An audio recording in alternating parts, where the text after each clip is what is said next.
سر یہ بتائیے گا جو پیٹرول کی بڑھتی ہوئی قیمتیں ہیں یہ عالمی منڈی کی نسبت ہمسایہ ممالک میں تو قیمتیں نہیں بڑھی، تو یہ کیا IMF کی ڈیمانڈ پہ لیوی کی صورت میں عوام سے ٹیکس کی صورت میں کلیکشن کی جا رہی ہے؟ دیکھیے جی، جب ہمارے یہاں ٹیکس کا نظام صحیح نہیں ہوگا، ٹیکس چوری ہوگا اور ہمارے جو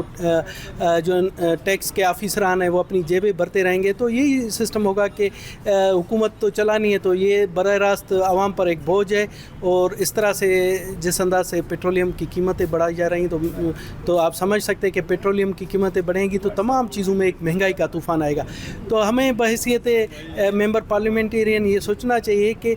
ہمارے جو APR کا محکمہ ہے اس میں کتنی کالی بھیڑیں ہیں جو ٹارگٹ پورا نہیں کر پا رہی ہیں اور مجبوراً حکومت کو عوام پر یہ بوجھ ڈالنا پڑ رہا ہے۔ تو اس لیے میں سمجھتا ہوں کہ سب سے پہلے ہمیں APR کی کالی بھیڑوں پر کارروائی کرنی چاہیے جو اپنی جیبیں بھر رہے ہیں، جس کا جو خمیزہ پاکستان کے عوام کو بھگتنا پڑ رہا ہے۔ غریب آدمی تو متاثر ہوا ہی ہے پیٹرول کی قیمت سے، ممبران اسمبلی بھی متاثر ہوئے ہیں۔ دیکھیں، جہاں تک آپ ممبران اسمبلی کی بات کر رہے ہیں تو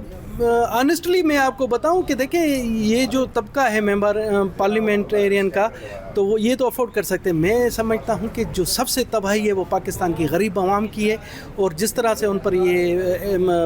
جو پیٹرولیم کا ایٹم بم گرایا جا رہا ہے، میں سمجھتا ہوں کہ متاثر سب سے زیادہ پاکستان کے عوام ہے۔ ہم پارلیمنٹیرین کے لیے کیا ہے، آپ کو پتہ ہے کہ ان کا لائف اسٹائل کیا ہے، اس میں میں کسی منافقت سے کام نہیں لوں گا۔ جو سب سے بڑا نقصان ہو رہا ہے وہ پاکستان کی غریب عوام کا۔